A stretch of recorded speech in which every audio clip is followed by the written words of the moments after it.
1898 খ্রিস্টাব্দের 13ই নভেম্বর বিশ্বের মহত্তমা নারী বপন করেছিলেন একটি বীজ, একটি শিক্ষালয়ের বীজ, যা ভবিষ্যতে নারী জাগরণের অগ্রদূত হয়ে দাঁড়াবে।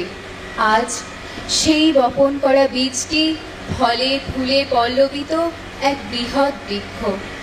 আজকের শ্রী সারদা মঠের পিছনে রয়েছে সিস্টার নিবেদিতার উদ্যোগে প্রতিষ্ঠিত নিবেদিতা বিদ্যালয়, যার উদ্বোধন করেছিলেন জগৎজননী সারদা দেবী।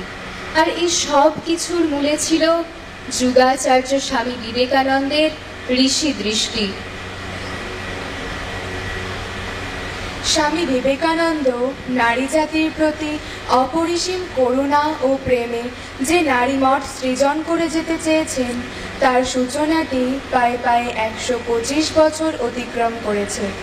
বর্ষব্যাপী সেই স্মরণোৎসবে রামকৃষ্ণ সারদা মিশন বিবেকানন্দ বিদ্যাভবনের ছাত্রীরা যুক্ত হতে পেরে নিজেদের ধন্য মনে করছে। যুগস্রষ্টা বিবেকানন্দের আবির্ভাব মহাশিব ব্রত, মহাকল্যাণ ব্রত উদযাপনের জন্য। তিনি স্বয়ং শিবের অংশ। তাই এই পুণ্যতিথিতে আমাদের নিবেদন শিব বন্দনা।